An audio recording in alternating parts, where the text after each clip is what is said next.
आता याचे पैसे किती होते भाऊ? पैसे का तुम्ही किती काढले? इतकेच आणलेत आता काय करू? अरे बाप भरपूर आणले हो. 1120 रुपये. बर पैसे लय झाले एवढे पैसे. हे काय गप नाही ना पुन्हा पैशाचं. हा हे काय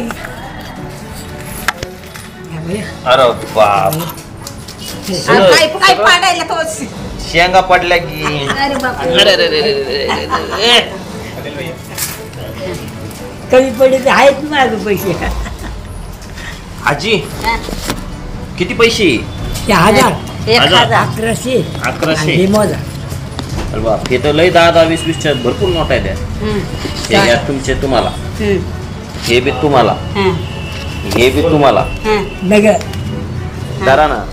आणि ही माळा तुम्हाला, ही घालाची हा घालताना. आणि ही वाटी बाबाकडून तुम्हाला. बाबा द्या वाटी तुम्ही द्या. तुम्ही लग्न केलं किती वर्ष आधी लग्न केलं?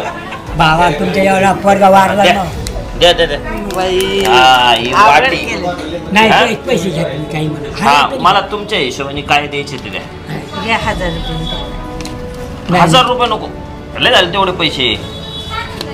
पांडुरंगाचा आशीर्वाद आणि तुमचा आशीर्वाद असला सगळं कल्याणच कल्याण आमचं. 500 येते. 500 नको अजून कमी द्या. काय घ्यायचे घ्या बरं याच्यातले तुम्हाला. नाही तुम्ही द्या तुमच्या हाताने. आता 500ची नोट द्यायली ती घेणार.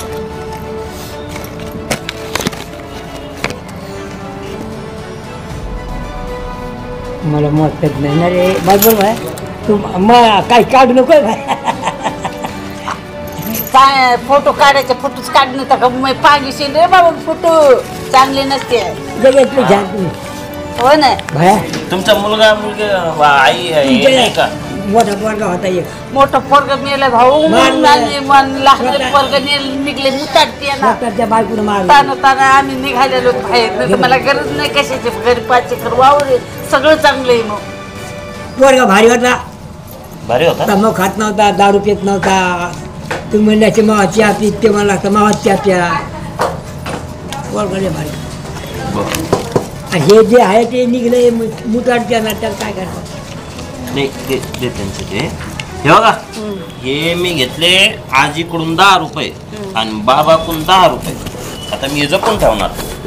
जपून ठेवा. नाही तुम्हाला म्हणलं तुमचा आशीर्वाद. आशीर्वाद हा आपला आशीर्वाद लय लागेल तुम्हाला चांगला. पाहतो मी काय म्हणतो. चालेल हे पॅक करून द्या त्यांना. आजी तुमच्या शेंगदाणे पडली. तुम्ही आता लय अवघड केलं बरं भाऊ. हे घरा तुमचं. खेळा भाऊ. हे देवाला सांगा की या पोराकडं लक्ष दे.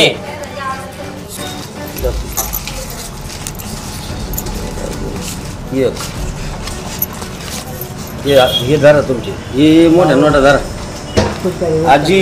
या नोट मोठ्या नसतं धरा. हे ठेवून द्या तुमची मोठाल्या.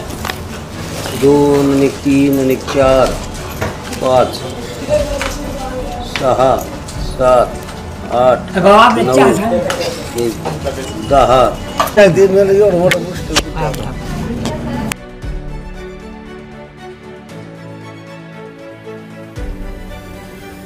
हे तुमचे 20 घेतले. बरं ठेवू का? लय चांगलं होतं. काय चांगलं बाई?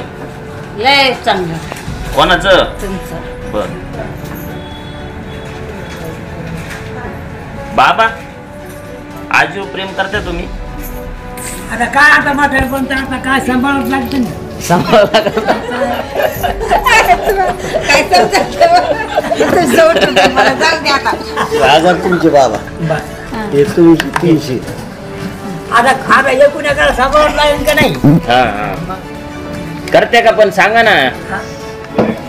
जेवण खावण मस्त पद्धती. अहो प्रेम करते का? अहो जीव लावते का आजीला? हे वापरा. वाटण पाहिलं बरं.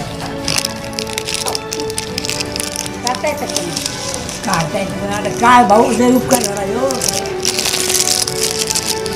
हे वापरतात ना. हो चांगलं तुला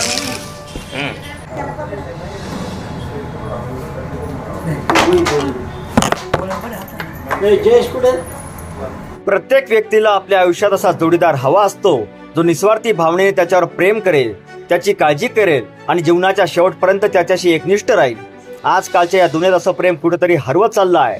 अशातच एका आजी आजोबाचा व्हिडिओ सध्या सोशल मीडियावर जोरदार व्हायरल होत आहे, ज्यात एक वृद्ध जोडपं सोन्याच्या दुकानात खरेदीसाठी गेल्याचे दिसून आले.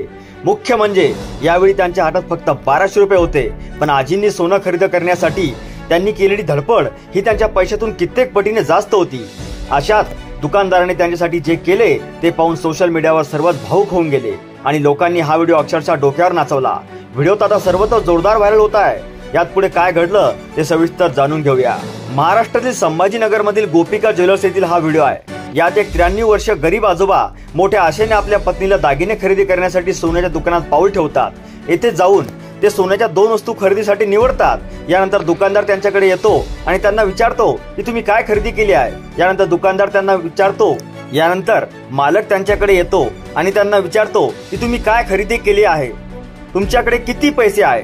हे ऐकून आजी दुकानदाराला त्याच्या हातातले 1120 रुपये दाखवते. दुकानदार म्हणतो की खूप पैसे आहेत आणि हे ऐकून आजोबा पैसे कमी आहेत असे मानतात आणि मग ते त्यांच्या बॅगेतून 2 गठ्ठे काढतात ज्यात खूप नाणी आहेत. दुकानदार मात्र त्यांच्याकडून पैसे घेण्यास नकार देतो आणि आशीर्वाद म्हणून दोघांकडून प्रत्येकी 10-10 रुपये घेतो. म्हणजेच एकूण 20 रुपयात तो त्यांना सोन्याच्या 2 वस्तू देऊन टाकतो. दुकानदाराचे हे मोठेपण पाहून आता सोशल मीडियावर त्यांचे भरभरून कौतुक केले जात आहे. दुकानदाराचे हे मोठेपण आजी आजोबांच्याही डोळ्यात पाणी आणते.